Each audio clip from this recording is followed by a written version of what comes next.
as my good colleagues here in this hall. And with that, lawmakers entered their fourth special session on the budget to discuss not the first, not the second, but the sixth budget proposal for the next fiscal year. Immediately after resolving into the Committee of the Whole, Senator Michael Nicholas moved to amend the newest budget bill submitted by Governor Eddie Calvo, specifically the provision for tax refunds from $113 million to $120 million. It behooves this body to make sure that we are not going to be manufacturing a future crisis by under-provisioning for tax refunds going into fiscal year 2014.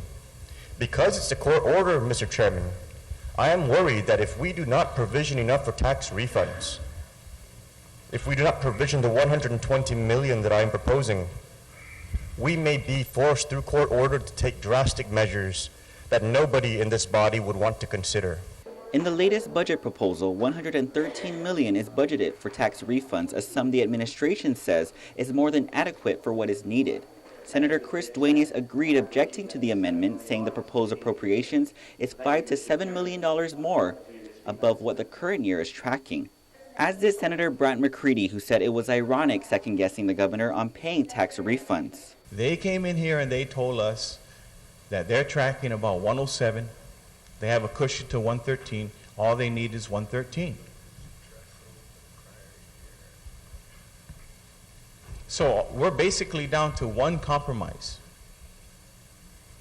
which is going from 120 to 113 and give that extra money and appropriate it to the hospital.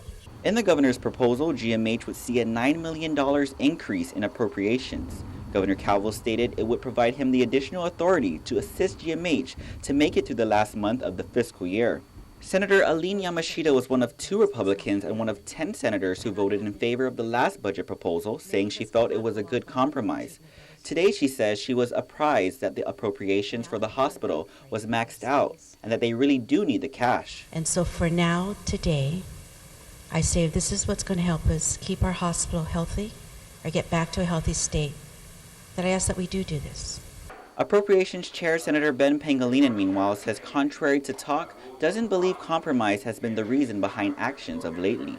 The governor's tried to outbid this legislature with every facet and every movement in appropriation in this budget.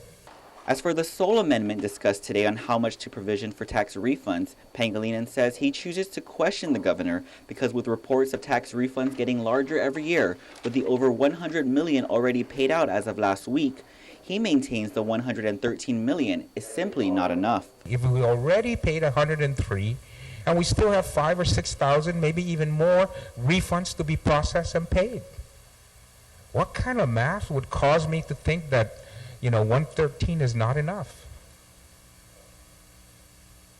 That's the kind of math that caused me to think that 113 is not enough.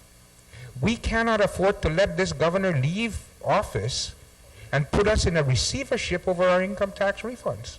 Along with the 113 for tax refunds and the $9 million appropriation increase for GMH, the governor's budget bill contains everything lawmakers just passed, but with the following changes, such as an increase to the Guam Police Department's budget by another $325,000 for new officers and operations. The appropriation for DOE will be lump sum, and the appropriation for phased-in implementation of the Hay study for all employees now includes authorization to fund the implementation further should additional revenue materialize.